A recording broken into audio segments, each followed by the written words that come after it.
Hello दोस्तों, सभी लोगों को नमस्कार, सभी लोगों को बहुत-बहुत नमस्कार। आज की क्लास में मैं आपको ये बताने वाला हूँ कि किस तरीके से अनअकैडमी की फ्री क्लास में और पेड क्लास में डिफरेंस होता है। आज मैं आपको एक ऐसा टॉपिक पढ़ाने वाला हूँ जो मैंने पेड में पढ़ाया है, सो ये जो टॉपिक है ये आज मैं फ्री पढ़ाने वाला हूँ, तो एक आपको आइडिया लगेगा कि फ्री क्लास में और पेड क्लास में क्या डिफरेंस होता है। ये टॉपिक आरआरबी एनटीपीसी के पॉइंट ऑफ व्यू से, आरआरबी जो है वो रेलवे ग्रुप डी के पॉइंट ऑफ व्यू से और एसएससी के पॉइंट ऑफ व्यू से बहुत इंपॉर्टेंट है। टॉपिक का नाम है साउंड, राइट? टॉपिक का नाम क्या है? टॉपिक का नाम है साउंड। इसके पहले भी मैं बहुत सारे टॉपिक इस तरीके के करवा चुका हूँ, जिनमें मैंने बहुत सारी थ्योरी वगैरह पढ़ा रखी है।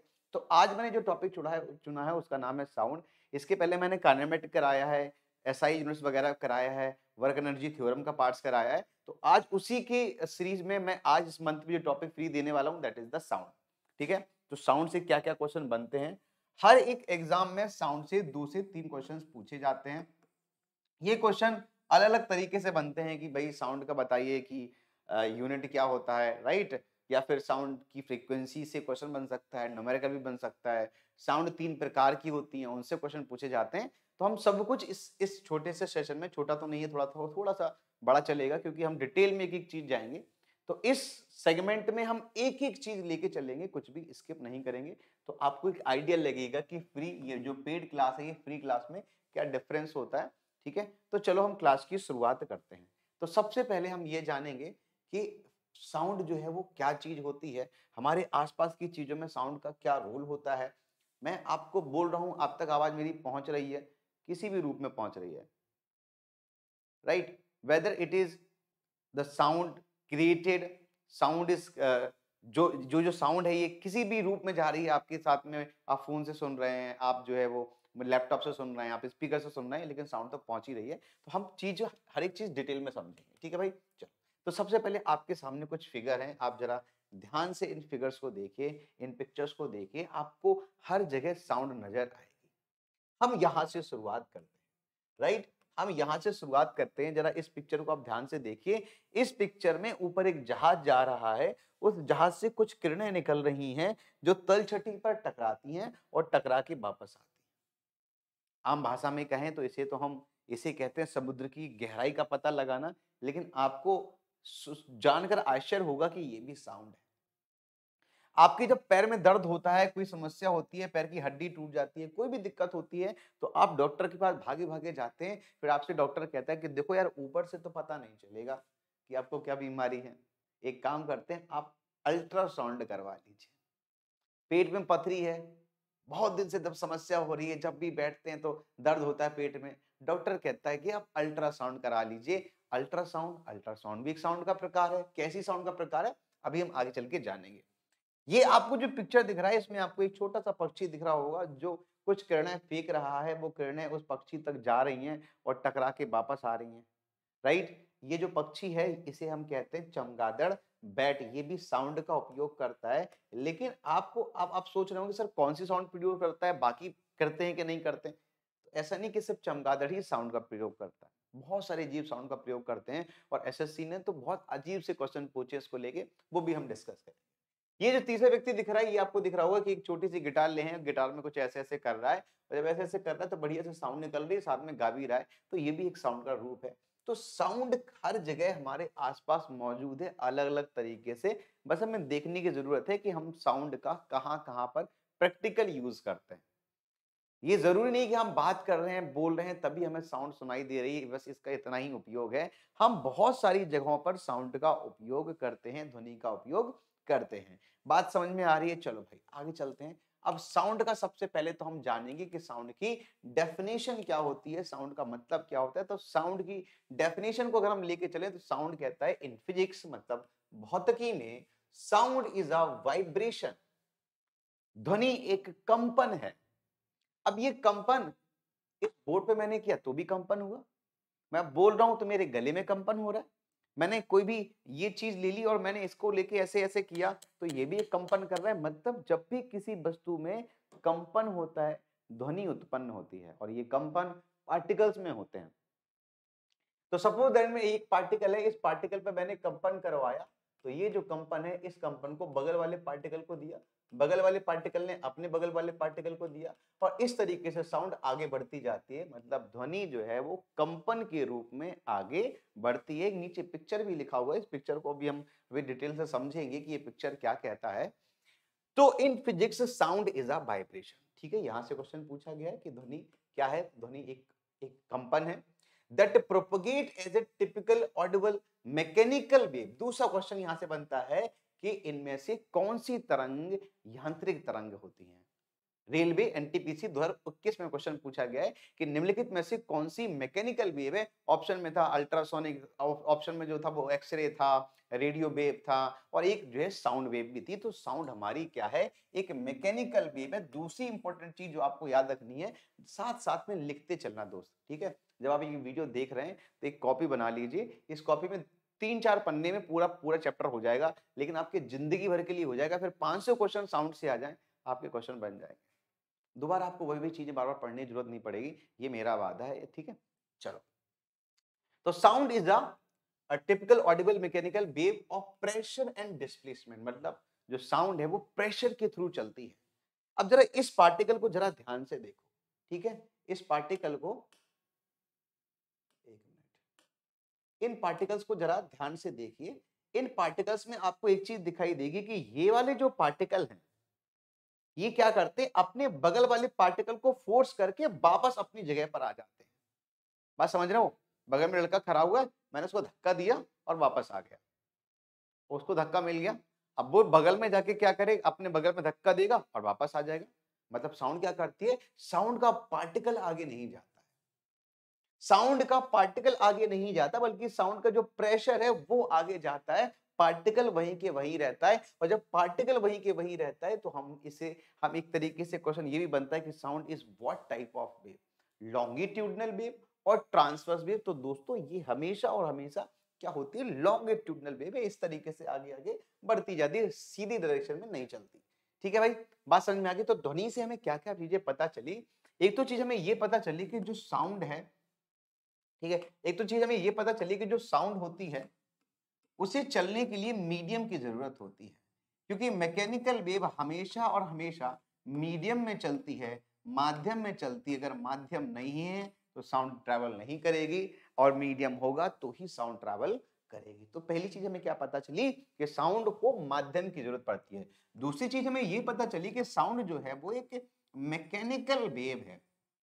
क्या है, एक मैकेनिकल वेव है, मतलब यांत्रिक तरंग है, जो जिसे माध्यम की जरूरत पड़ती है। तीसरी चीज हमें यह भी पता चली कि साउंड क्या है, sound is nothing but vibration है। साउंड क्या है, एक वाइब्रेशन है, एक कंपन है जो हर पदार्थ में प्रोड्यूस होता है। आगे चलते हैं। तो अगर साउंड को मीडियम की जरूरत है तो क्या साउंड वैक्यूम में ट्रेवल करेगी? वैक्यूम में तो पार्टिकल ही नहीं है। अब भाई पार्टिकल नहीं है तो बात यहीं से हो जाती है गड़बड़। अब पार्टिकल नहीं है मतलब धक्का भी देने वाला कोई नहीं है, और अगर धक्का देने वाला कोई नहीं है मतलब क्या होगा, पार्टिकल नहीं जा पाएगा, मतलब साउंड ट्रैवल नहीं करेगी। ठीक है भाई, अब आगे चलते हैं, हम साउंड के बारे में और देखते हैं। अब क्वेश्चन पूछा गया है कि डेसिबल इकाई का प्रयोग किसमें किया जाता है। एसएससी सीजीएल 2017 का प्रश्न है कि जो डेसिबल इकाई होती है उसका प्रयोग किसमें किया जाता है। ऑप्शन में था प्रकाश की तीव्रता मापने के लिए, ध्वनि की तीव्रता मापने के लिए, भूकंप की तीव्रता मापने के लिए। उपरोक्त में से कोई नहीं, क्योंकि हम जो टॉपिक पढ़ रहे हैं वो कंप्लीटली साउंड पर बेस्ड है। मतलब हमारा आंसर भी कहीं ना कहीं ध्वनि की तीव्रता ही हो जाएगा। राइट आंसर क्या बनेगा, B will be the right answer. ध्वनि की तीव्रता मापने के लिए हम किसका प्रयोग करते हैं, डेसिबल का प्रयोग करते हैं। तो क्या डेसिबल ही एक इकाई है साउंड की, या और भी इकाई साउंड से लेके पूछी जाती है? तो हम नेक्स्ट जो टॉपिक पढ़ेंगे that is the SI unit of sound, ध्वनि का मात्रक। अब यहां पे एक पिक्चर आपको दिखाई दे रहा होगा कि साउंड में कुछ पार्टिकल डेंसर डेंसर पार्ट में, कुछ पार्टिकल रेयर पार्ट में। इसे कहते हैं रेयर फ्रैक्शन और कंप्रेशन। जहां पार्टिकल दूर दूर होते हैं उसे कहते हैं रेयर फ्रैक्शन, और जहां पार्टिकल पास पास में होते हैं उसे कहते हैं कंप्रेशन। मतलब जब भी साउंड ट्रैवल करती है तो पार्टिकल्स का रेयर फ्रैक्शन और कंप्रेशन बनता जाता है। ये बात समझ में आई? जो जो मैं वर्ड बोलूंगा बस ध्यान से सुनते चलना, क्योंकि वर्ड में ही सब कुछ छिपा हुआ है। अगर हम साउंड की इकाई की बात करें तो दोस्तों सबसे पहले मैंने आपको क्या बताया कि साउंड एक लॉन्गिट्यूडनल वेव है जो हमेशा और हमेशा कुछ इस तरीके से चलती है। साउंड एक लॉन्गिट्यूडनल वेव है जो हमेशा और हमेशा इस तरीके से चलती है। और अगर साउंड इस तरीके से चलती है तो दोस्त भाई मेरे, यहां से लेके जो यहां तक की दूरी होती है, एक्सिस से लेके जो टॉप की दूरी होती है, उसे हम कहते हैं एम्पलीट्यूड। मुझे लगता है कि आपको दिख रहा होगा प्रॉपर्ली। एम्पलीट्यूड हिंदी में कहते हैं दोस्तों आयाम, हिंदी में कहते हैं आयाम। इसी तरीके से यहां से लेके और यहां तक की जो दूरी है इसे रिप्रेजेंट करते हैं लैम्डा से, और कहते क्या हैं, इसे कहते हैं वेवलेंथ। क्या कहते हैं? वेवलेंथ। हिंदी में कहते हैं तरंगदैर्घ्य। क्या कहते हैं? तरंगदैर्घ्य। ठीक है दोस्त, हिंदी में कहते हैं तरंगदैर्घ्य, वेवलेंथ। और ये जो वेवलेंथ है एक सेकंड में जितने बार तय हो जाती है, ये जो दूरी है ये एक सेकंड में जितने बार तय हो जाती है उसे हम कहते हैं फ्रीक्वेंसी। आप ट्रेन का डब्बा मान लो कि ये एक पूरा ट्रेन का डब्बा है, और ऐसे ट्रेन के डब्बा एक सेकंड में किसी पोल से जितने बार निकल जाएंगे उसे हम फ्रीक्वेंसी कहते हैं। मतलब फ्रीक्वेंसी का मतलब क्या है, मैं यहां पे लिख रहा हूं, जरा ध्यान से समझते चलना। फ्रीक्वेंसी को हिंदी में कहते हैं आवृत्ति, हिंदी में कहते हैं आवृत्ति। तो आवृत्ति का मतलब क्या होता है? आवृत्ति का मतलब होता है नंबर ऑफ वेवलेंथ पर second, number of wavelength, wavelength पर सेकंड, नंबर ऑफ वेवलेंथ पर सेकंड। ठीक है, एक सेकंड में जितनी दूरी तय हो जाती है, नंबर ऑफ वेवलेंथ पर सेकंड, एक सेकंड में जितनी दूरी तय हो जाती है उसे हम फ्रीक्वेंसी कहते हैं। बोलो बात समझ में आई आपके? चलो एक और चीज समझ लो दोस्तों। तो नंबर ऑफ वेवलेंथ पर सेकंड का मतलब हम लिख सकते हैं कि f इज इक्वल टू 1/लैम्डा होगा। सही बात है? या f is directly proportional, f is directly proportional to 1/लैम्डा होगा। लेकिन साउंड लैम्डा हटा देते हैं, अगर ये मैं प्रोपोर्शनलिटी कांस्टेंट हटा दूं तो ये हो जाता है f is equal to c upon lambda. क्या हो जाता है? f is equal to c upon lambda. अब c क्या है दोस्त? यहाँ पे c होता है speed of light, speed of light. तो अगर हम लाइट के केस में बात करेंगे तो वहां पे c is equal to speed of light आएगी। लेकिन अगर यहाँ पे साउंड लाइट की बात ना करें तो हम स्पीड की बात कर लेते हैं। मतलब f इज इक्वल टू हो जाता है v अपॉन लैम्डा। v क्या होता है? जो साउंड चल रही है उसकी स्पीड, लैम्डा क्या होता है? वेवलेंथ, और f क्या होता है? फ्रीक्वेंसी। ये वाला फॉर्मूला आप फटाक से अपनी कॉपी पे लिख लीजिए। अब हम बात करते हैं फ्रीक्वेंसी की। आवृत्ति, आवृत्ति की जो यूनिट होती है उसे हम कहते हैं फ्रीक्वेंसी। आवृत्ति की जो यूनिट होती है उसे हम क्या कहते हैं? उसे हम कहते हैं फ्रीक्वेंसी। आपको ये चीज याद रखनी है। मैंने डिटेल में आपको चीजें बता दी कि फ्रीक्वेंसी क्या होती है। तो ये एक वेव है, इस वेव में ये जो दूरी है इसे वेवलेंथ कहते हैं, और एक सेकंड में जितनी बार वेवलेंथ तय कर जाए उसे हम फ्रीक्वेंसी कहते हैं। राइट? और फ्रीक्वेंसी जो है वो सी वी अपॉन लैम्डा के बराबर होती है। वी क्या है? स्पीड ऑफ दैट वेव, मतलब साउंड वेव। लैम्डा है उसकी वेवलेंथ, और एफ क्या है? उसकी फ्रीक्वेंसी। तो फ्रीक्वेंसी की यूनिट क्या होगी? हर्ट्ज। आगे देखो दोस्तों, अब ये तो है इसकी यूनिट। फ्रीक्वेंसी मतलब जो वेव चल रही है, जो तरंग चल रही है, उसको लेकर अगर बात करें तो आंसर हमारा हर्ट्ज जाएगा। बात समझ रहे हैं? लेकिन हमें साउंड की तीव्रता भी देखनी होती, कितना तेज हम बोल रहे हैं। मैं बहुत तेज चिल्लाने लगूं माइक में, क्या मैं धीमे धीमे बोलूं? डिपेंड करेगा कि उसकी साउंड की इंटेंसिटी क्या है, तीव्रता क्या है। तो उसकी जो यूनिट होती है वो होती है डेसिबल। उसकी जो यूनिट होती है वो होती है डेसिबल। इसके बाद यही जो इंटेंसिटी है, यही जो तीव्रता है, इसकी दो यूनिट और होती है। अब क्वेश्चन क्या पूछा गया, ध्यान से समझना। क्वेश्चन पूछा गया कि इनमें से कौन सी यूनिट ध्वनि की तीव्रता की नहीं है। मतलब कोई तीन यूनिट नहीं होंगी। तो एक यूनिट होती है बेल, एक बेल में होते हैं 10 डेसिबल। दूसरी यूनिट होती है नेपर, एक नेपर में होते हैं 8.68 बेल। 8.686 बेल होते हैं। मतलब जो साउंड की इंटेंसिटी की यूनिट है वो कितनी हो गई? एक, दो और तीन। तीन यूनिट होती है जो आपको याद रखनी है, जो आपको पता होना चाहिए। ठीक है भाई, बात समझ में आ गई? तो कुछ बेसिक बेसिक चीजें अभी मैंने आपको बताई हैं कि कैसे साउंड की यूनिट होती है, फ्रीक्वेंसी का मतलब क्या होता है, एम्पलीट्यूड का मतलब क्या होता है। ठीक है, आगे चलते हैं।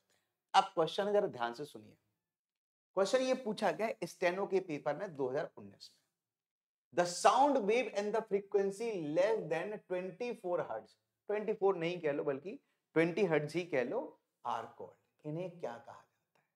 यानी कि साउंड की फ्रीक्वेंसी के हिसाब से भी हम ध्वनि का वर्गीकरण करते हैं, तभी इस तरीके का प्रश्न पूछा गया है।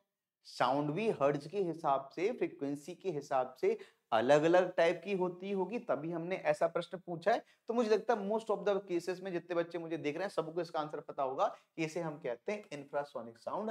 आंसर क्या बन जाएगा? सी वाला। अब देखो, साउंड की अगर हम क्लासिफिकेशन की बात करें, ध्वनि के वर्गीकरण की बात करें, तो ध्वनि के वर्गीकरण के हिसाब से साउंड को हम 3 अलग अलग भागों में बांटते हैं। पहला होता है इंफ्रासोनिक साउंड, दूसरा होता है ऑडिबल साउंड और तीसरा होता है अल्ट्रासोनिक साउंड। हिंदी में कहते हैं अपश्रव्य ध्वनि तरंगे, श्रव्य ध्वनि तरंगे और पराश्रव्य ध्वनि तरंगे। जो इंफ्रासोनिक साउंड है, इसकी पहली खासियत यह है कि इसे इंसान नहीं सुन पाता। इंसान जो है वो इसे नहीं सुन पाता, क्योंकि इंसान की सुनने की जो क्षमता है वो 20 से लेके 20,000 हर्ट्ज के बीच में होती है। लेकिन जमीन और जमीन के अंदर रहने वाले जानवर, जमीन पर रहने वाले जानवर, जमीन के अंदर या जमीन पर रहने वाले जितने भी जानवर हैं, जितने भी ऑर्गेनिज्म हैं, वो सभी इस ध्वनि को सुन सकते हैं। चूहा सुन सकता है, छिपकली सुन सकती है, सांप सुन सकता है, मछली सुन सकती है। मतलब जितने भी जानवर हैं उनके अंदर ये क्षमता होती है, वो कम साउंड की फ्रीक्वेंसी को भी सुन पाते हैं। और आपको पता है कि भूकंप क्या है? भूकंप एक इंफ्रासोनिक साउंड है। तो अगर मैं आपसे ये कहूं कि इसका उदाहरण क्या है, तो इसका सबसे बढ़िया उदाहरण है भूकंप। भूकंप एक इंफ्रासोनिक साउंड प्रोड्यूस करता है, और दिल की जो धड़कन है वो भी क्या है? एक मिनट, एक मिनट रुकना, जरा इरेजर से साफ कर दें। ठीक है, तो जो धड़कन है दिल की, वो भी क्या है? वो भी एक इंफ्रासोनिक साउंड है। अब भाई, अब बात समझना, जो मैं कहना चाह रहा हूं, जो मैं आपको बताना चाह रहा हूं, उसको लेके थोड़ी सी चीज समझ लीजिए कि इंफ्रासोनिक साउंड का मतलब है कि 0 से लेके 20 हर्ट्ज, और 20 हर्ट्ज का मतलब ये है कि एक सेकंड में वो जो साउंड है वो 20 बार से कम धड़क रही है। और अगर भूकंप की हम बात करें तो ये 1 मिनट में एक बार वाइब्रेट करता है।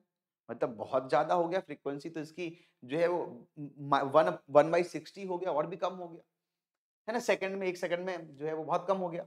लेकिन धड़कन की अगर हम बात करें तो 1 सेकंड में कितनी बार धड़केगी? तो देखो दोस्त, धड़कन जो है वो 72 बार धड़कती है 1 मिनट में। तो 1 सेकंड में कितनी बार? डिवाइडेड बाय 60 कर दो, 6 कम 6 लगभग 1.2। कहने का मतलब है कि धड़कन की अगर हमें फ्रीक्वेंसी निकालनी है तो हमारा कितना आ गया? 1.2 के अप्रोक्स में आ गया। मतलब किसी भी चीज की आप फ्रीक्वेंसी निकाल सकते हैं। बस आप ये देख लीजिए कि वो 1 सेकंड में, 1 मिनट में कितने बार अपनी चीज को रिपीट करता है। तो धड़कन 1 मिनट में 72 बार धड़कता है, तो 1 सेकंड में कितनी बार रिपीट हुआ? 1.2 के अराउंड रिपीट हुआ। तो ये उसको उदाहरण है। अब मैं वापस उसी बात पे आता हूँ जो मैं आपको बात बताना चाह रहा था, कि जानवर जो होते हैं जमीन पर, जमीन के अंदर रहने वाले, जब भी कहीं पर भूकंप आता है, जब भी कहीं पर सुनामी आती है, तो जो वाइब्रेशन प्रोड्यूस होती है उसे वो पहले ही सुन लेते हैं। उन्हें बहुत पहले पता चल गया है कि भाई भूकंप आने वाला है। तो जितने भी जो समुद्र के किनारे किनारे के जानवर हैं, समुद्र में भूकंप आया, सुनामी उठने वाली है, राइट, उन्हें पता चल गया कि अब यहाँ पे समस्या है। तो वो क्या करेंगे? ऊंचाई पर चले जाते हैं, या उस क्षेत्र को ही छोड़ देते हैं जिस क्षेत्र में ऐसी आपदा आने वाली है। तो जानवरों को भूकंप का पहले पता चलता है, मछलियों को भूकंप का पहले पता चलता है। जब सुनामी आती तो मछलियां बहुत कम आती, सब गहराई में चली जाती हैं। वो, उन्हें पता चल गया कि समस्या आने वाली है, गहराई में जाने में ही आसानी है, क्योंकि सुनामी तो ऊपर से आएगी, ऊपर का पानी सारा का सारा उधर आ जाएगा। तो कहने का मतलब आप समझ लीजिए कि ये क्या कहना चाहता है। अच्छा, ऑडिबल क्या है? इसे हम कहते हैं श्रव्य ध्वनि तरंग, इंसान सुन पाता है, राइट। क्या क्या होती है, रेंज कितनी होती है? तो आप कहेंगे 20 से लेके 20,000 हर्ट्ज के बीच में इनकी रेंज होती है, और 6,000 से लेकर 8,000 बढ़िया साउंड होती है जो इंसान प्रॉपर्ली सुन पाता है। अल्ट्रासोनिक साउंड, सारी बड़ी बड़ी जो जो क्वेश्चन है वो यहीं से बनते हैं। इस टॉपिक का नाम है अल्ट्रासोनिक साउंड, पराश्रव्य ध्वनि तरंग है। 20,000 हर्ट्ज से ऊपर की जो साउंड है उसे हम अल्ट्रासोनिक साउंड कहते हैं। 20,000 हर्ट्ज से जो ऊपर की साउंड है उसे हम अल्ट्रासोनिक साउंड कहते हैं, मतलब बहुत ज्यादा ही फ्रीक्वेंसी है। और ऐसी ज्यादा फ्रीक्वेंसी को अगर डिटेक्ट करना है तो कान बहुत ज्यादा सेंसिटिव होने चाहिए। और इन्हीं सेंसिटिव कानों में कुछ चीजें आती हैं जो आपको पता होनी चाहिए। पहले हम एक प्रश्न को पढ़ेंगे, इसका जवाब जो है जानने की कोशिश करेंगे। क्वेश्चन है कि एक जैव पद्धति जिसमें पराशब्द ध्वनि का ओके जिसमें पराशब्द ध्वनि का किया जाता है उपयोग किया जाता है उपयोग किया जाता है तो बताइए जरा क्या बनेगा आंसर फटाफट।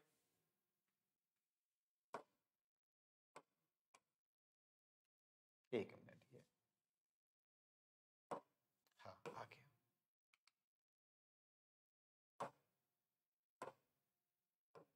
ठीक है ओके क्लियर। तो कह रहे हैं कि एक जैव पद्धति जिसमें पराशब्द ध्वनि का उपयोग किया जाता है उसे हम क्या कहते हैं। तो देखो जैव पद्धति क्या है। जैव पद्धति इन चारों में कौन सी आपको जैव पद्धति है जिसमें साउंड का उपयोग करते हैं। तो दोस्तों देखो ईसीजी, ईईजी, एक्सरे, इन तीनों में ही कहीं साउंड का उपयोग नहीं है बल्कि sonography is the right answer. अभी हम जानेंगे कि सोनोग्राफी क्या होती है, इसकी डिटेलिंग में भी हम जाएंगे, टेंशन ना लीजिए आप लोग। सोनोग्राफी क्या होती है, अल्ट्रासाउंड को ही सोनोग्राफी कहते हैं, दूसरा नाम है भाई ना, एक नाम बड़ी दर्शन छोटे, बहुत सारे नाम रख दिए उसके, तो सोनोग्राफी वही होती है। ठीक है भाई। अब पराशर ध्वनि का उपयोग हम कहाँ कहाँ करते हैं, अल्ट्रासोनिक साउंड का उपयोग हम बहुत जगह। एक मिनट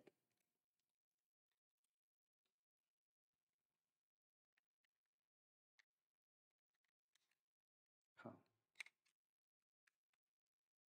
ओके। सो अल्ट्रासाउंड साउंड का उपयोग हम बहुत जगह करते हैं, कहाँ कहाँ पे करते हैं ध्यान से सुनिएगा जरा। ओके मैं ये लिख ही देता हूँ, इसमें लिखा नहीं हुआ है। तो सबसे पहली चीज तो है, इसे हम कहते हैं सोनार। इसे क्या कहते हैं, सोनार। अब एनटीपीसी 2021 में एक क्वेश्चन पूछा गया कि what is the full form of sonar. Sonar का पूरा नाम क्या है दोस्तों। तो इसको थोड़ा व्हाइट कलर ले लेते हैं तो प्रॉपर्ली दिखेगा ये। ठीक है व्हाइट कलर लेते हैं। तो सोनार का फुल फॉर्म है sound navigation, sound navigation navigation and ranging.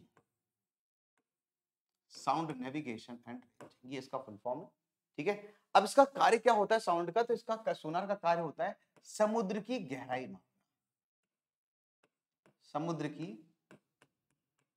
गहराई का पता लगाना, गहराई का पता लगाना, ये इसका कार्य होता है। तो पहला पहला यूज क्या हो गया, हम साउंड का उपयोग खासकर अल्ट्रासोनिक साउंड का उपयोग कहां करते हैं, समुद्र की गहराई का पता लगाने के लिए। दूसरी चीज समझो दोस्तों, बी पार्ट अगर हम देखें तो आपने देखा होगा कि कभी कभी किसी मशीन में भी कभी कभी क्रैक आ जाता है।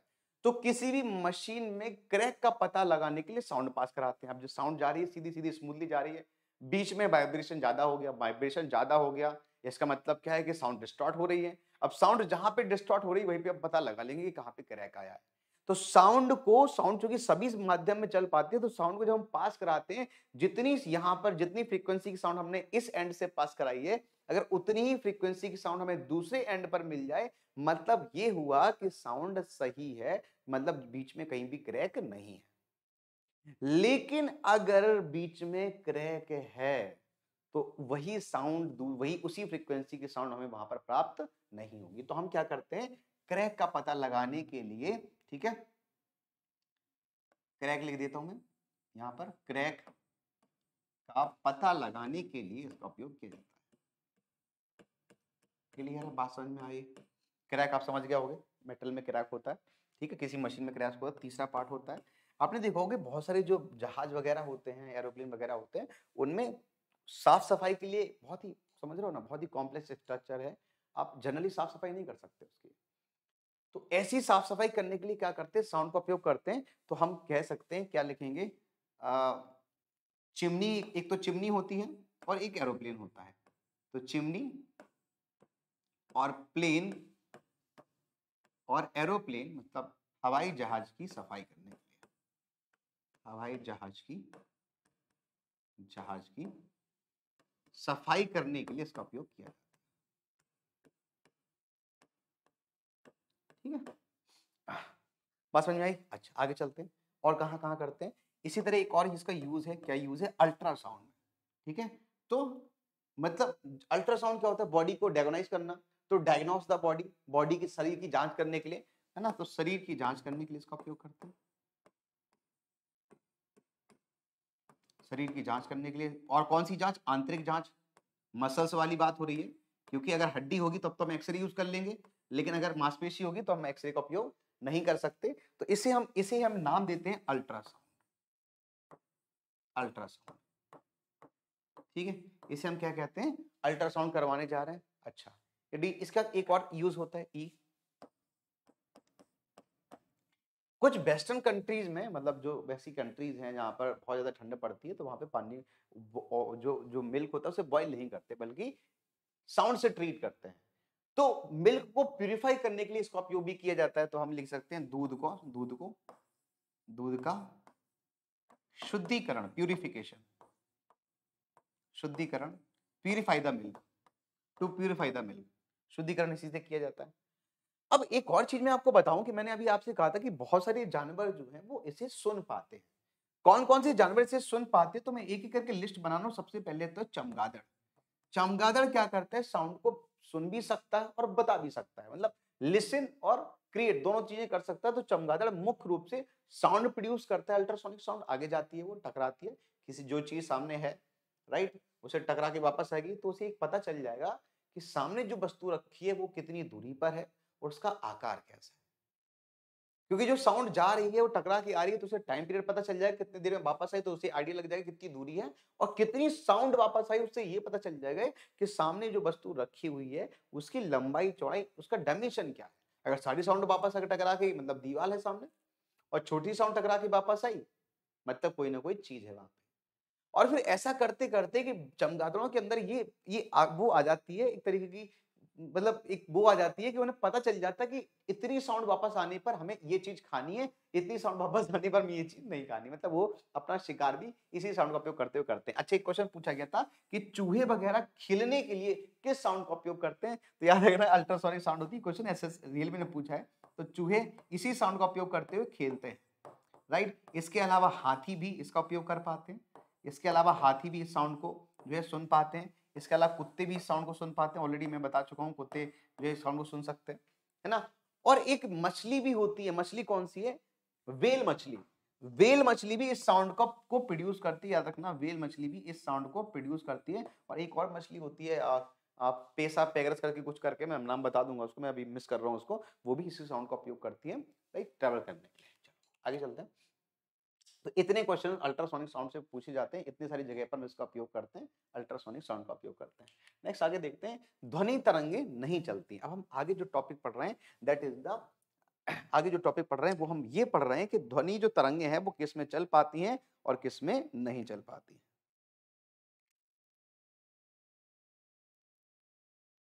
ठीक है,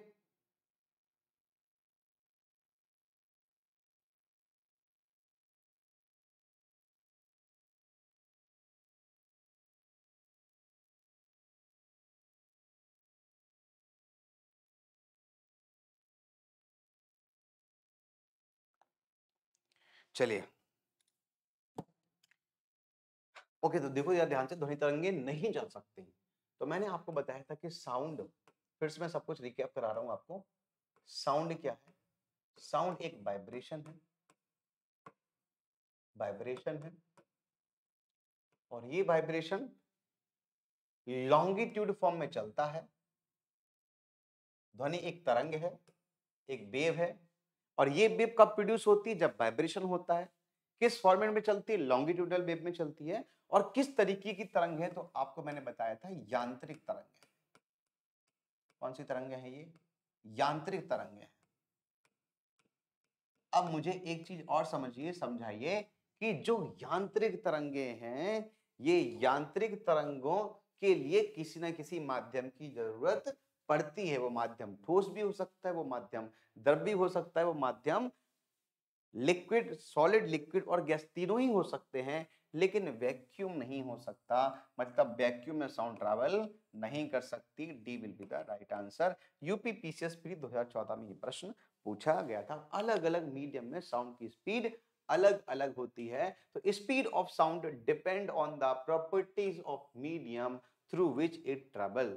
ध्वनि की गति उस माध्यम पर निर्भर करती है जिसमें वह चल रही है। अब किस माध्यम में साउंड की स्पीड ज्यादा होगी, किस माध्यम में साउंड की स्पीड कम होगी, ये तो निर्भर करेगा कि वो माध्यम क्या है, उसका टेम्परेचर क्या है, उसकी डेंसिटी क्या है, बाकी उसकी जो प्रॉपर्टी है वो क्या है। लेकिन बेसिक बेसिक चीजें तो ये है कि साउंड की स्पीड सबसे ज्यादा उसमें होगी जिसके पार्टिकल पास पास में। अब मैंने ऐसे क्यों कहा, मैंने ऐसा इसलिए कहा कि मैंने अभी आपको बताया कि साउंड एक वाइब्रेशन है जो पार्टिकल टू पार्टिकल चलती है। मतलब ये वाला पार्टिकल अपने बगल वाले को धक्का देगा, वो अपने बगल वाले को धक्का देगा और वापस आ जाएगा। पार्टिकल अगर पास पास होंगे तो धक्का देने में आसानी होगी, और अगर पार्टिकल दूर दूर होंगे तो धक्का देने में समय लगेगा। मतलब ये है कि अगर पार्टिकल सॉलिड में सबसे ज्यादा पास पास होते, लिक्विड में थोड़ा दूर और हो गया, और गैस में और ज्यादा दूर हो गया। मतलब सबसे ज्यादा स्पीड सॉलिड में होती है, उसके बाद स्पीड लिक्विड में होती है, और सबसे कम स्पीड किस में होती है, गैस में होती है। ये चीज हम सबसे पहले देखेंगे कि माध्यम क्या है, सॉलिड है, लिक्विड है, गैस है। और ये देखने के बाद हम ये देखेंगे कि उसकी प्रॉपर्टीज क्या है, उसकी विशेषताएं क्या है। एग्जाम्पल के तौर पर speed of sound depend on the property of medium through which it travel. Example के तौर पर अगर मीडियम की अगर हम बात करें, सबसे पहले तो आएगा सॉलिड, लिक्विड और गैस।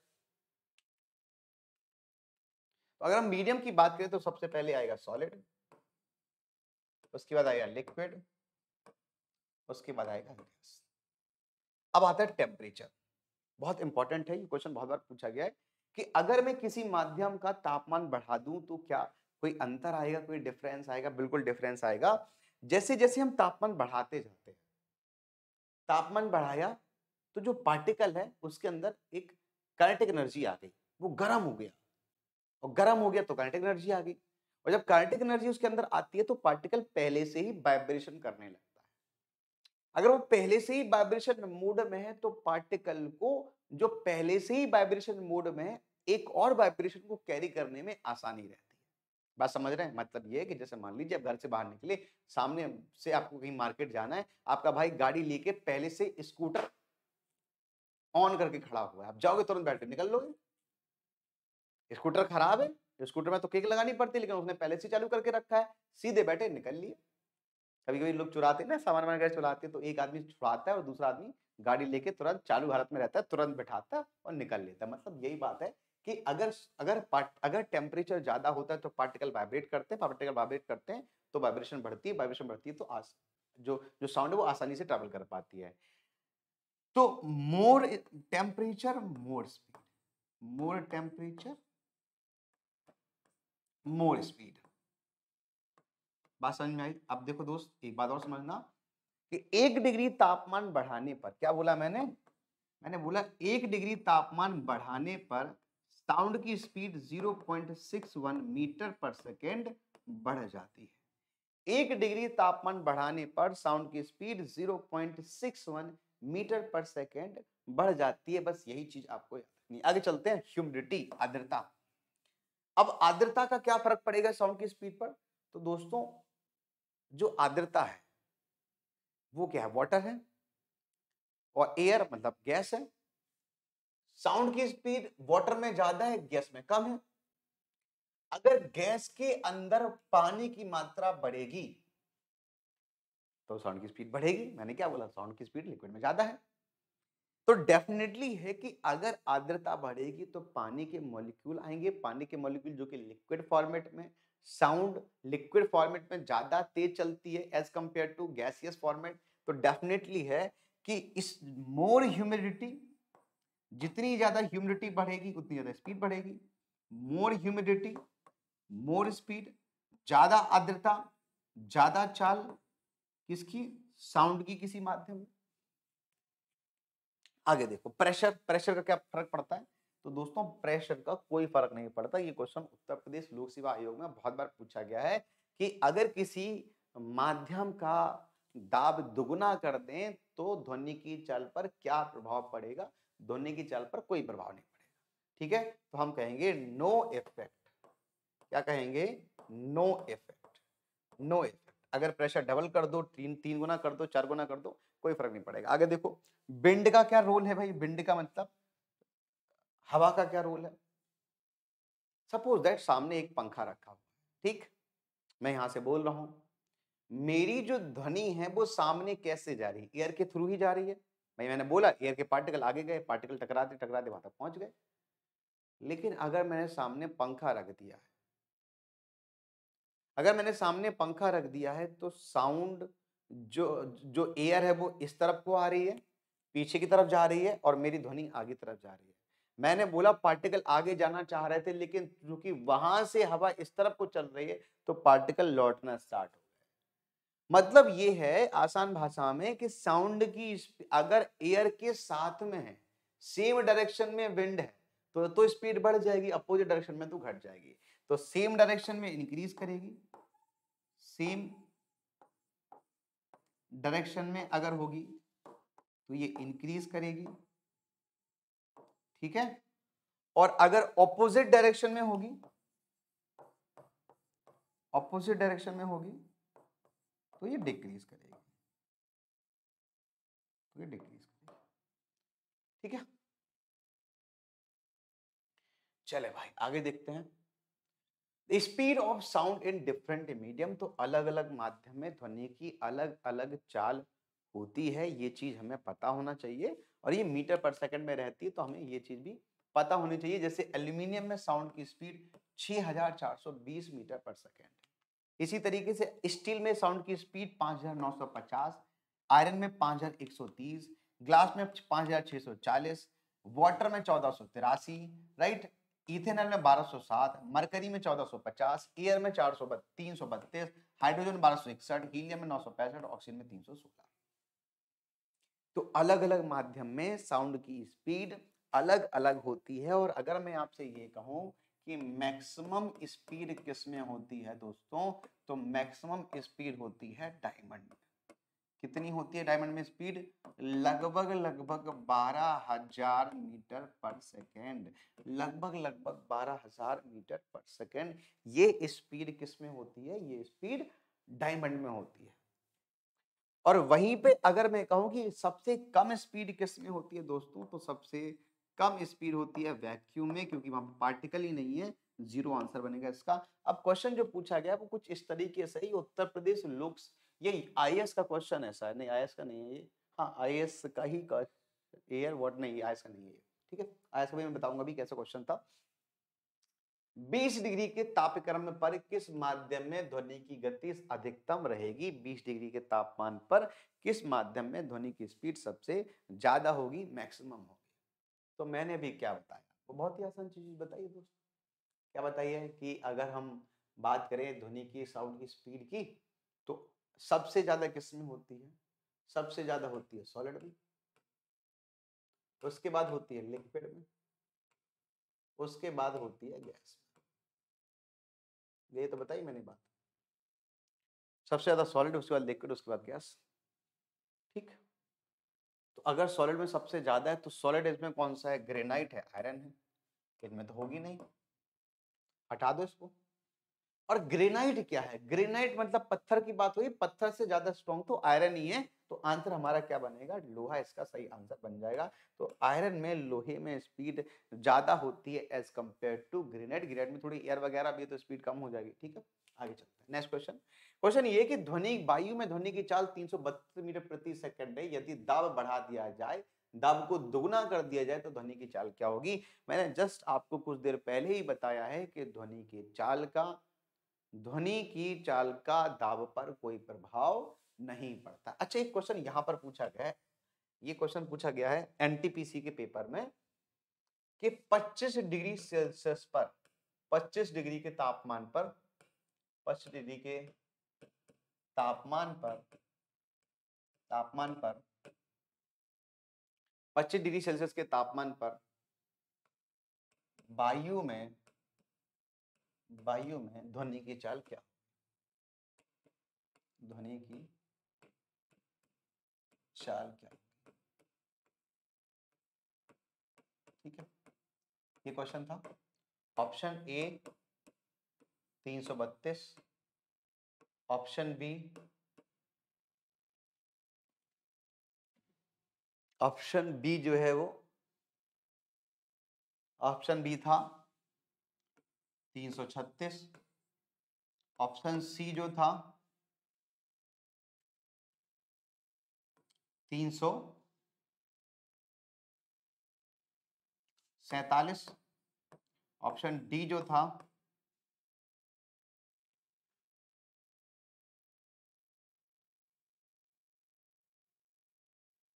ये था 363। ऑप्शन में नहीं बना पा रहा हूं, लेकिन फिर भी मैं आपको प्रॉपर्ली बता देता हूं कि क्वेश्चन कैसे होगा। दोस्त, जब मैंने ये वाला डेटा आपको दिखाया था तो इस वाले डेटा में एक चीज आपको गौर करनी थी। आपने ये नहीं पूछा कि सर जब तापमान के साथ में चीजें बढ़ती हैं तो आप ये तो बता ही नहीं रहे कि इस तापमान पर ये जो आपने डेटा निकाला है। तो दोस्तों ये पूरा का पूरा जो डेटा है वो 0 डिग्री सेल्सियस पर लिया गया है। कितने पर लिया गया है? 0 डिग्री सेल्सियस पर यह डेटा निकाला गया है। तो अगर ये 0 डिग्री सेल्सियस पर डेटा निकाला गया है तो यानी कि 25 डिग्री पर तो तापमान बढ़ जाना, स्पीड बढ़ जानी चाहिए।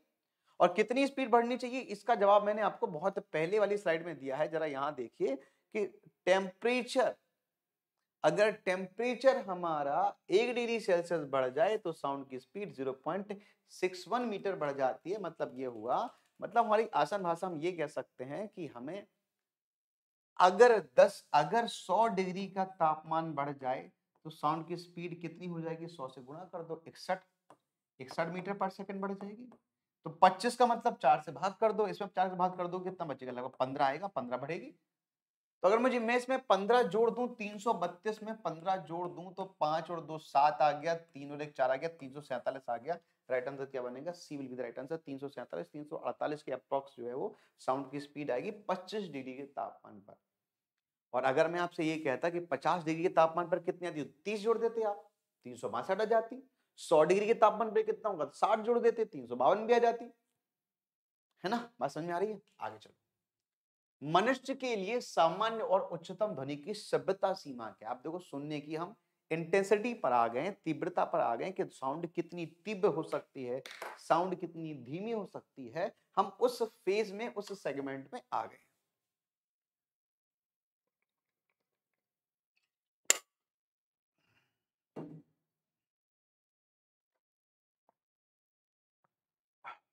तो मनुष्य के लिए सामान्य और उच्चतम ध्वनि की सभ्यता की सीमा क्या हो सकती है? तो देखो दोस्त, अगर हम बात करें ध्वनि की सुनने की क्षमता तो यहाँ पर डेसिबल लिखा हुआ है। आपको डेसिबल डीबी लिख के आपको कुछ देर पहले याद आया होगा, जब क्लास की शुरुआत हुई थी तो मैंने इसका जिक्र किया था कि डेसिबल साउंड की सुनने की क्षमता होती है और ये डेसिबल अलग अलग होती है। वैसे इंसान की सुनने की क्षमता लगभग 50 से लेके, सॉरी 60 से लेके नॉट 60, ये बनेगा आपका, हाँ 50 से लेके 70 डेसिबल के बीच में होती है ना। सामान्य और उच्चतम, तो सामान्य जो है वो 50 है और उच्चतम जो है वो 70 और 75 के बीच में होती है, जो उसे नहीं सुननी चाहिए। लेकिन उच्चतम अगर ढंग से देखा जाए तो 85 डेसिबल है, ये मैक्सिमम लिमिट होती है। इससे ज्यादा ध्वनि प्रदूषण होने लगता है, ये भी आपको याद रखना है। अच्छा क्वेश्चन, अब देखो होता है क्या कि ध्वनि के भी कुछ ना कुछ लक्षण होते हैं, कुछ ना कुछ उनकी प्रॉपर्टीज होती है, कैरेक्टरिस्टिक्स होती है। इन प्रॉपर्टीज के हिसाब से, इन कैरेक्टरिस्टिक्स के हिसाब से हम ये डिसाइड करते हैं कि ध्वनि की प्रॉपर्टी क्या है। देखना, ध्यान से सुनना, मैं क्या कहना चाह रहा हूं। सबसे पहले है साउंड की इंटेंसिटी, लाउडनेस। कुछ लोग धीमा बोलते हैं, कुछ लोग तेज बोलते हैं, तो आप कहोगे सर साउंड तो अलग अलग है। बिल्कुल अलग है, मैं तो खुद ही कह रहा हूं अलग है, और ये तो साउंड की प्रॉपर्टी है। कुछ लोग चीख चीख के बोलते हैं। तो अगर कोई स्पीकर में बोल रहा है, माइक पर बोल रहा है, तो उसकी साउंड की इंटेंसिटी अलग होगी, और अगर कोई फुसफुसा के बोल रहा है तो उसके साउंड की स्पीड इंटेंसिटी अलग होगी। और ये इंटेंसिटी मेजर करने का जो पैमाना है उसे ही तो हम डेसिबल कहते हैं, है कि नहीं है? और जो वस्तु सोर्स से, जहां से साउंड प्रोड्यूस हो रही है, जितना पास होगा, मैं बोल रहा हूं कि मेरे कान में आके बोले, यहाँ पे मतलब सुने, तो उसे ज्यादा तेज सुनाई देगी, राइट?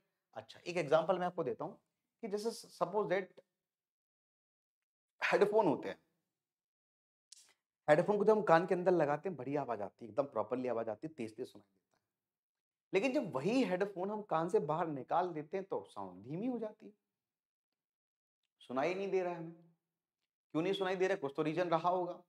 तो रीजन मैं आपको बता देता हूं, रीजन इसके डेफिनेशन में छिपा हुआ है। रीजन ये है कि इंटेंसिटी की यूनिट होती है amount of sound passing each second through unit area of the medium. जितनी ध्वनि हर सेकंड में किसी एक मात्रक क्षेत्रफल से गुजरती है, उसे ही हम ध्वनि की तीव्रता कहते हैं। तो अगर मैं इंटेंसिटी का फॉर्मूला बनाना चाहूं तो मैं ये कहूंगा कि इंटेंसिटी का जो फॉर्मूला होगा वो जितनी साउंड पास हो रही है, राइट, उसकी मात्रा डिवाइडेड बाय एरिया।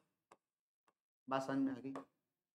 जितनी साउंड पास हो रही उसकी मात्रा, amount of sound divided by area. अब एक बात समझो कि जब आपने कान के अंदर लगाया था हेडफोन तो एरिया हो गया कम, कान के अंदर लगाया हेडफोन, एरिया हो गया कम, साउंड तो उतनी ही निकल रही है, साउंड की मात्रा तो कांस्टेंट है। अगर एरिया कम हुआ तो इंटेंसिटी ज्यादा तेज सुनाई देगा। आपने हेडफोन बाहर निकाला, रूम में रख दिया, एरिया हो गया ज्यादा, एरिया ज्यादा, एरिया ज्यादा मतलब, एरिया ज्यादा मतलब इंटेंसिटी कम, अपोजिट है दोनों, आपको नहीं सुनाई देगा। छोटे से कमरे में बूफर बजाया, बढ़िया आवाज आ रही है, इंटेंसिटी ज्यादा। ओपन में, ओपन जाके मतलब चौराहे पे रख दिया, पूरे मोहल्ले का एरिया कवर हो गया, साउंड हो गई कम।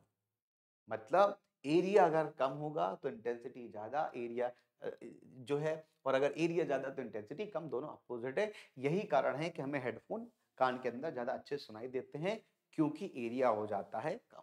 इसकी यूनिट क्या है? इसकी यूनिट है डेसिबल। और अगर हम बात करें कि इन डेसिबल के हिसाब से कौन कौन सी साउंड सुनने में बढ़िया है, तो देखो जनरल जो हम जो टॉक करते हैं वो 3 से लेकर 30 से लेकर 60 डेसिबल के बीच में करते हैं, सामान्य बातचीत है। थोड़ा चिल्लाओगे तो 60 डेसिबल पहुंच जाओगे, और फुसफुसा की बात करोगे 30 डेसिबल पहुंच जाओगे।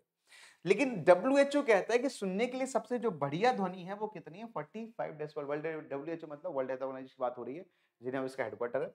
The sound pollution above 85 decibel, 85 decibel से ऊपर की अगर साउंड है तो हम कहेंगे ध्वनि प्रदूषण हो रहा है, मतलब समस्या आ रही है। और ट्रेन का जो सायरन होता है वो 190 से लेके 200 डेसिबल की साउंड प्रोड्यूस करता है। और अगर हम अपने कानों की बात करें तो जो मैक्सिमम लिमिट होती है, जो मैक्सिमम लिमिट होती है साउंड की, वो होती है 95 डेसिबल। कितनी होती है? 95 से लेके 115 डेसिबल, डिपेंड करेगा, अलग अलग तरीके की साउंड का अलग अलग लोगों पर डिपेंड करती है। ये लिमिट मैक्सिमम है। तो इसके ऊपर आपके कान फटना स्टार्ट हो जाएंगे, आप बहरे हो जाएंगे तुरंत के तुरंत। तो अगर 95 से लेके 115 की मैक्सिमम लिमिट है तो यहाँ तो सिरे ट्रेन का सायरन 190 से 200 डेसिबल है, मतलब ट्रेन का सायरन सुनते ही हमें बहरे हो जाना चाहिए। नहीं नहीं, ऐसा नहीं है।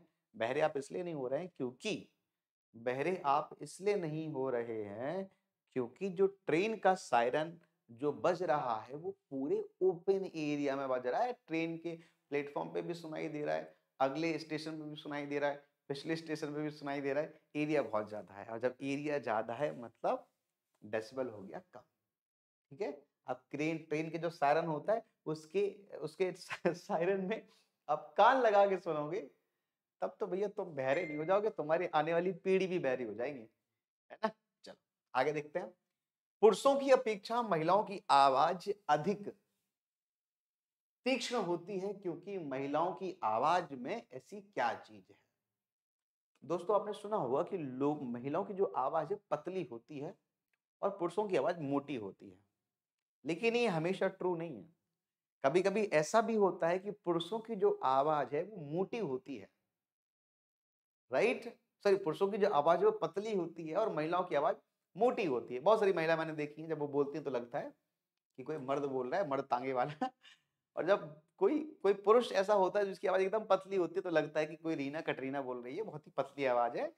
तो ये क्यों होता है? ये होता है कि हमारे जो वोकल कॉर्ड्स है उनकी, उनका तारतम्य क्या है, उनकी उनकी पिच क्या है। अब ये पिच क्या वाला है वो मैं अभी बताता हूं आपको। तो तारत्व जो होता है महिलाओं का वो अधिक होता है। अधिक तारत्व होने के कारण उनकी आवाज जो है वो पतली होती है। तो तारत्व कुछ भी नहीं है। हाँ, तारत्व कुछ भी नहीं है, तारत्व है सुनने की क्षमता। तारत्व क्या है? वो प्रॉपर्टी है साउंड की जिससे किसी भी महिला की आवाज पतली या मोटी होती है। ये क्यों होता है ये बता देता हूं। अगर आपकी फ्रीक्वेंसी ज्यादा है, आप देखिए ये पास पास है ना फिगर, राइट? अगर फिगर पास पास है तो आपको लग रहा है कि इसकी फ्रीक्वेंसी ज्यादा है ना? भाई वेवलेंथ कम हो गई, वेवलेंथ कम हो गई तो फ्रीक्वेंसी ज्यादा है।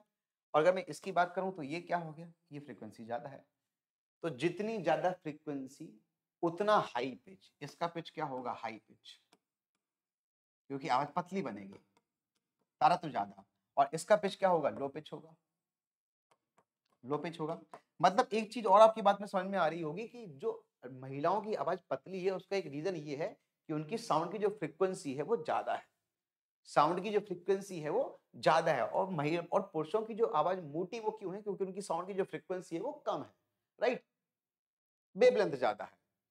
कहने का मतलब ये है कि इस प्रॉपर्टी को हम पिच कहते हैं, तरत्व कहते हैं, जो किसी भी महिला या किसी भी पुरुष की जो आवाज है वो पतली या मोटी बनाती है, उसे हम क्या कहते हैं? उसे हम पिच कहते हैं। आगे देखते हैं, ध्वनि के लक्षण जो मोटी और पतली आवाज को अलग करते हैं उन्हें हम ध्वनि के लक्षण जो मोटी ध्वनि से पतली ध्वनि को अलग करते हैं।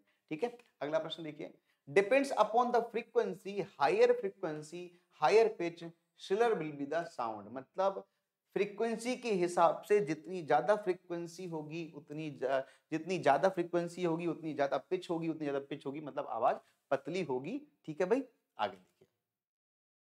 अब एक क्वेश्चन और बन सकता है कि सबसे ज्यादा पिच किसकी होती है? तो जो मच्छर होता है वो सबसे ज्यादा पतला आवाज प्रोड्यूस करता है, उसकी पिच सबसे ज्यादा होती है। और जो लॉइन होता है, जो शेर होता है, उसकी सबसे मोटी आवाज होती है और उसकी पिच सबसे कम होती है। नेक्स्ट देखिए, चलिए नेक्स्ट बनी तीसरी प्रॉपर्टी। क्वेश्चन पूछा गया कि जो तबला है उसकी आवाज अलग है, हारमोनियम की आवाज अलग है, तबले की आवाज अलग है, हारमोनियम की आवाज अलग है। क्यों अलग है? क्योंकि दोनों के बीच में अंतर है। आप एक ही लकड़ी का ये मान लीजिए, ये जो दिख रहा है आपको, ये लकड़ी नीचे की तरफ जो एक मेरा मतलब स्टैंड बना रखा है ये भी लकड़ी का है, सामने एक टेबल है ये भी लकड़ी की है, राइट, यहाँ पे कुर्सी है वो भी लकड़ी की है, सभी चीजें लकड़ी की है। लेकिन जब सभी को मैं ठोक रहा हूँ तो अलग अलग आवाज आ रही है। क्यों आ रही है आवाज अलग अलग? है तो सभी की मटेरियल के, क्योंकि ये डिपेंड करता है कि उसका साइज क्या है, वो किस मटेरियल से बना है। आप सब कुछ समान कर दोगे तब भी डिफरेंट डिफरेंट ही होगा। मतलब ये एक ऐसी प्रॉपर्टी है जिसे हम गुणवत्ता कहते हैं, जिसे हम क्वालिटी कहते हैं। The vibration in the variation in the sound having same intensity and frequency. आप इंटेंसिटी भी समान कर दो और फ्रीक्वेंसी भी समान कर दो तब भी आवाज अलग अलग होती है। आप अमिताभ बच्चन की कॉपी कर लोगे, सब कुछ सेम कर लोगे, आपको सुनने में लगेगा अमिताभ बच्चन ही बोल रहे हैं, लेकिन जब वो वॉइस रिकॉग्निशन सिस्टम पे जाएगा तो वो कहेगा कि आवाज अलग है, क्योंकि वो उसकी क्वालिटी ही अलग हो गई है। तो किसी आवाज की अगर आप फ्रीक्वेंसी भी समान कर दें, इंटेंसिटी भी समान कर दें, तब भी उसमें कुछ ना कुछ अंतर आता ही आता है। दुनिया में जितनी भी चीजें हैं वो सभी चीजें अलग अलग साउंड प्रोड्यूस करती हैं, और इसी इसी प्रॉपर्टी को हम एक नया कैरेक्टरिस्टिक्स कहते हैं, ध्वनि का लक्षण कहते हैं, जिसे हम कहते हैं, क्या कहते हैं? Intensity of sound. ठीक है, जिसे हम कहते हैं क्वालिटी ऑफ साउंड। आगे देखते हैं, the sound produced by different musical instruments such like flute, violin, star, इन सभी की जो जो साउंड है ना, the sound produced by different musical instruments, इसे हम क्या कहते हैं? इस प्रॉपर्टी को क्या कहते हैं? क्वालिटी कहते हैं।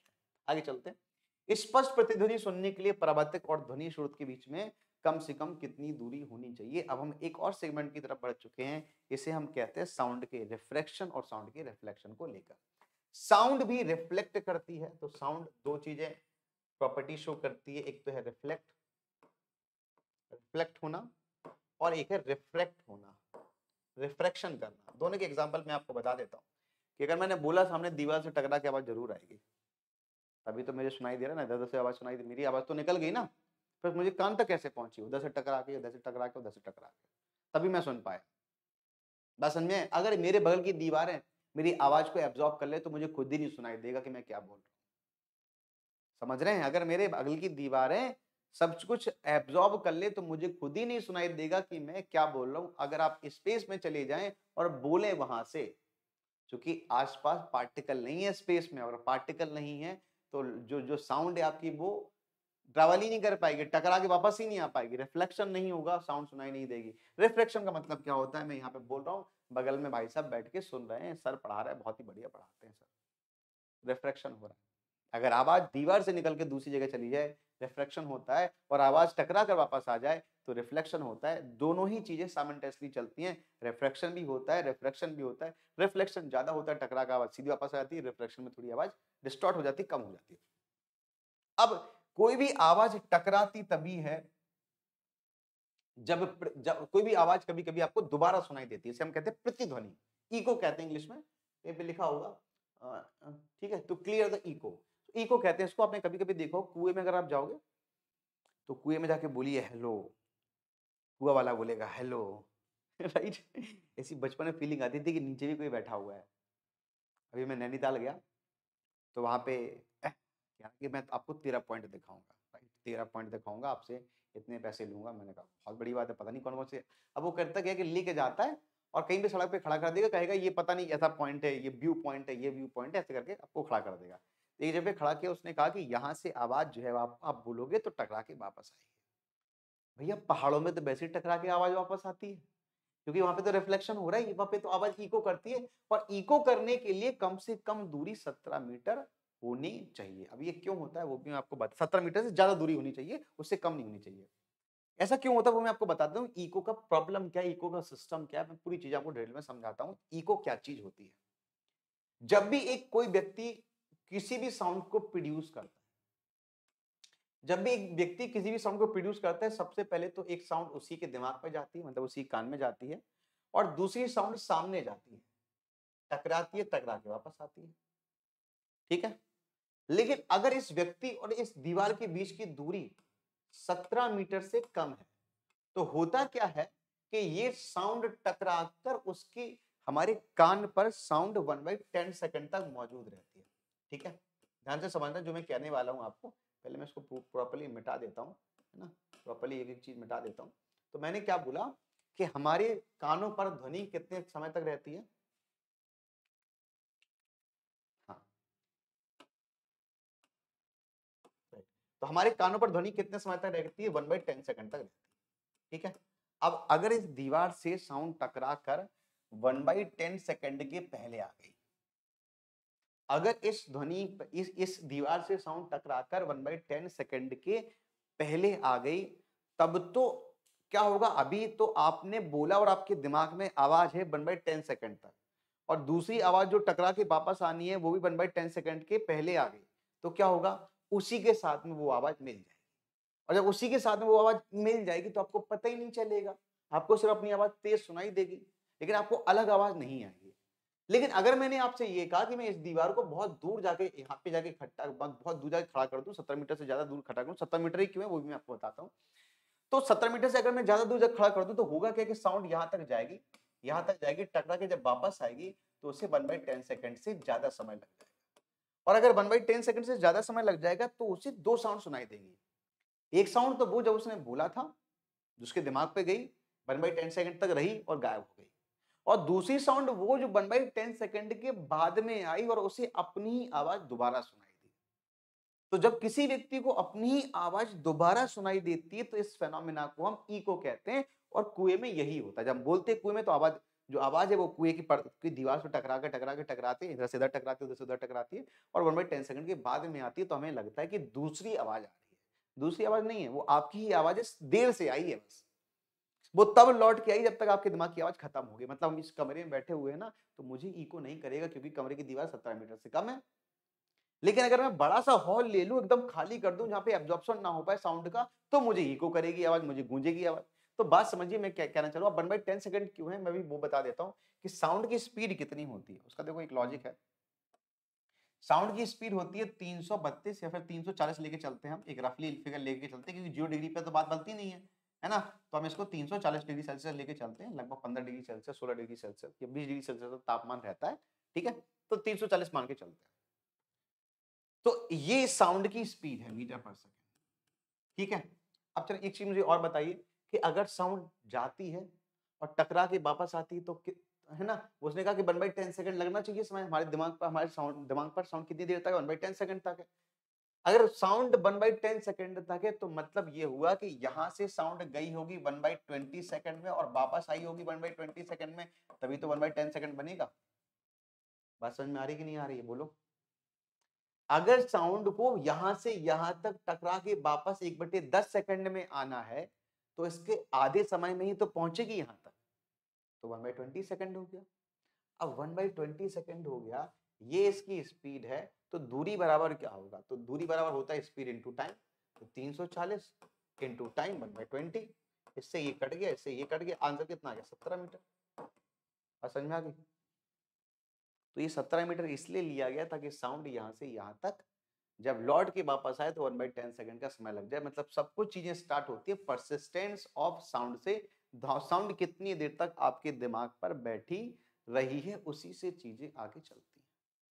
ठीक है, बात समझ में आ गई दोस्त? चलिए, तो इसको मैं पहले इरेज ऑल कर देता हूँ, erase all on the inside. तो ये चीज आपके समझ में आ गई होगी। अब हम थोड़ा आगे चलते हैं, एक चीज और समझने की कोशिश करते हैं। तो पहली चीज तो हमने ये जानी कि इको क्या होता है, reflected sound from the larger surface like wall, mountain, tower etcetera is called eco. और जो इको है उसके लिए कम से कम दूरी कितनी होनी चाहिए, 17 मीटर होनी चाहिए। द परसिस्टेंस ऑफ ईयर, मतलब साउंड का जो कान पर प्रभाव है कितने समय तक लगेगा, 1/10 सेकंड तक रहता है। और रिफ्रैक्शन के कारण, एक और टर्म आ गया रिफ्रैक्शन। मैंने अभी आपको बोला कि रिफ्रैक्शन मतलब दूसरे एयर में जाना, दूसरे एरिया में जाना, उसे हम रिफ्रैक्शन कहते हैं। Sound is heard at larger distance in nights than in day, मतलब जो प्रतिध्वनि के कारण ये ध्वनि जो है वो रात में ज्यादा दूर तक जाती है, एब्जॉर्प्शन कम होता है, सब कुछ शांत है, प्रॉपर्ली रिफ्लेक्शन हो पाता है चीजों का, चीजें मोशन में नहीं है तो प्रॉपर्ली रिफ्लेक्शन हो पाता है, और रात में ध्वनि तेज सुनाई देती है। रात में अगर कोई मोहल्ले में पुलिस की गाड़ी आती है, पूरे मोहल्ले को पता चल जाता है भैया बगल वाले के यहाँ पुलिस आई है, कोई कांड हुआ होगा बड़ा बड़ा, है कि नहीं? चलिए आगे चलते हैं। अंतरिक्ष यात्री अपने सहपाठी को चंद्रमा की सतह पर नहीं सुन सकता क्योंकि पार्टिकल नहीं है। पार्टिकल नहीं मतलब वैक्यूम है। वैक्यूम मतलब क्या हो गया कि ध्वनि प्रचारित करने का माध्यम उपलब्ध नहीं है। Next question. बादलों की चमक, बादलों की बिजली की चमक काफी समय बाद बादलों की गर्जन सुनाई देती है, इसका क्या कारण है? बहुत देर के बाद सुनाई देता है कि गर्जन कहीं पर हो रही है, कहीं पर बिजली चमक रही है। मतलब जैसे बिजली चमकती है तो पहले बिजली दिख जाती है, फिर जब वो चली जाती है बिजली तो बहुत देर बाद हमको घुर्र की आवाज आती है।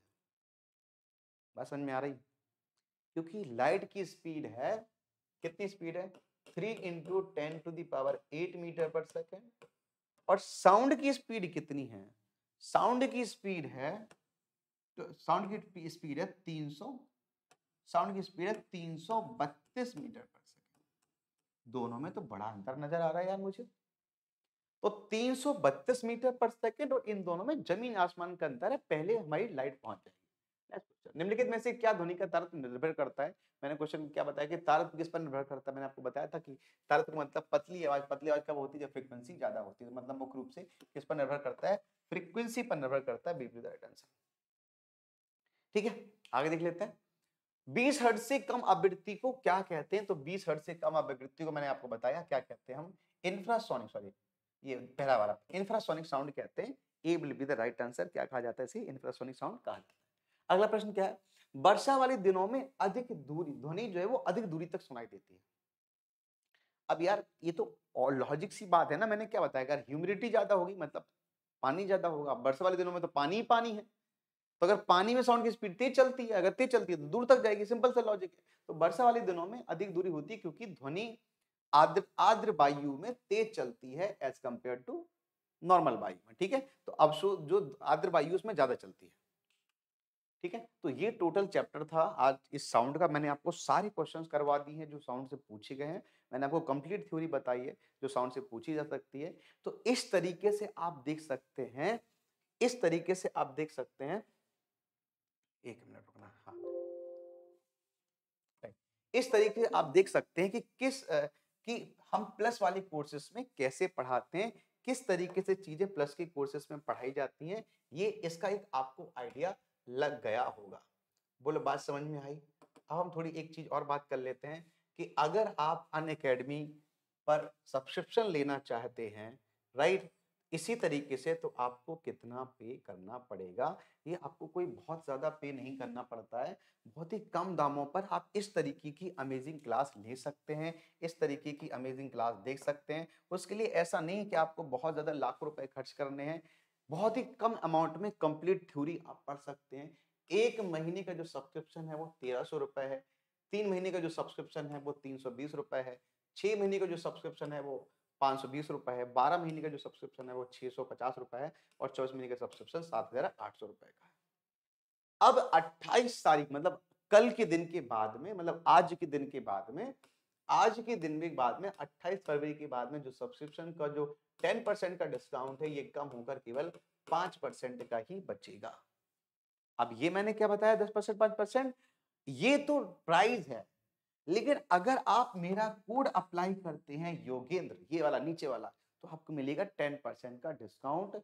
जो प्राइस 1300 रुपए है वो हो जाएगा 1170 रुपए, 3,200 वाला हो जाएगा 2,925 रुपए, 5,200 वाला हो जाएगा 6,480 रुपए और 6,500 वाला प्राइस हो जाएगा 5,850 रुपए और 24 महीने वाला प्राइस हो जाएगा 7,800 रुपए।